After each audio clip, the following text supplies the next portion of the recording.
يعني مثلا لما عمرو دياب مثل مع عمر الشريف، اكيد عمر الشريف ده زمان بالنسبه لك كان حلم من الاحلام بتشوفه. ده حلم كبير قوي عمر الشريف ده. هل لما دخلت البلاتو بدات تمثل قدام عمرو الشريف افتكرت عمرو دياب زمان لما كان بيتفرج لعمر الشريف على فيلم؟ انا بتخض جامد قوي. حبيت لما شفته ازاي هتمثل قدامه وازاي هتكلمه. بس ده فنان عظيم جدا، عمر الشريف ده فنان. يعني احساسك كان ازاي؟ كان عمرو دياب هو بيغني المشهور النجم ولا كان عمرو دياب انا لو دخلت عملت كده اجي فين جنب عمر الشريف؟ يعني لو عملت نفسي نجم وناجح اجي فين جنبه؟ ده العربي الوحيد اللي وصلنا للعالميه في يوم من الايام. ده اشهر عربي في العالم.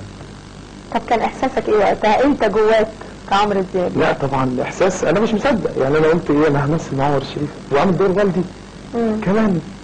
وبعدين في البيت المفروض في البلاتو حاطين صورته وهو صغير، والصوره دي متاخده من فيلم صراع في الوادي. فانا ده انا عارفه ده انا عارفه طول عمري عارف الصوره دي.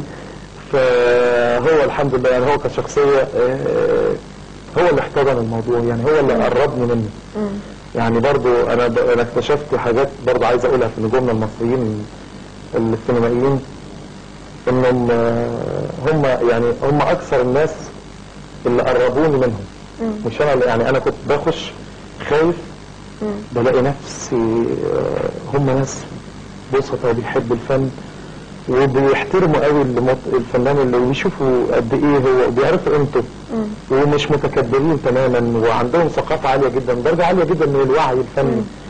فكان طبعا متمثلة في عمر الشريف، دي كانت حاجة لدرجة ان يعني المفروض انا ابن عاقله في الفيلم. وبتناقشه وبتواجهه وبتواجهه. وبعدين مشهد انا وهو انا هقول لك على مشهد انا وهو يقول لي تتجوز مش عارف عايز تتجوز رقاصة، فاكر نفسك ايه ضيعت حاجات كده. فالمشهد انا هو بس وانا بقول له ما تجيبش سيرة امي وعرفش حاجات كده، وانا عامل نفسي بقى فتوة وحاجات. طول ما بنعمل بروفة قعدت انا وهو بيقرا معايا، فقاعدين نقرا انا سرحان، ده بيقرا معايا وبيرد وكده ومهتم جدا. وهقول لك على حاجه غريبه جدا، انا بروح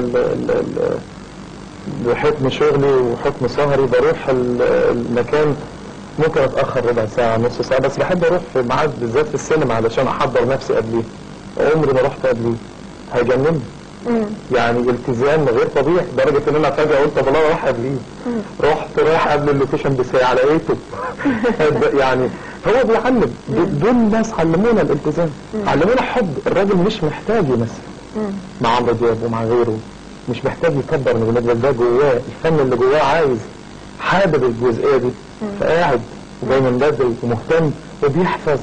انا ما بحفظش خالص.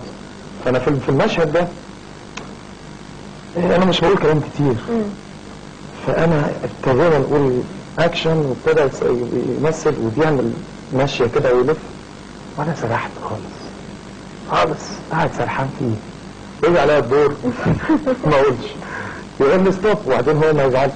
يعني المفروض هو عمل نشاط عالي جدا. فقلت له بصراحه يعني انا سرحت فيك، انا يعني ما انت عمر الشريف، يعني عمر الشريف بالنسبه لي قيمه عاليه جدا. بوظت نفسك في المدرسه عشان كنت عايزك تطلع الاول، صرفت في الشوارع عشان كان نفسي اشوفك راجل محترم من هدومك. عايز اكتر من كده ايه؟ عايز تحط مناخير في الارض قدام زمايلي وعيلة مراتي تثبت لهم انك ولد فاسد جاي من امي وعزيز في امي. اذا كان فيك حاجه واحده صح يبقى جوازك منها، ده كله طز. هو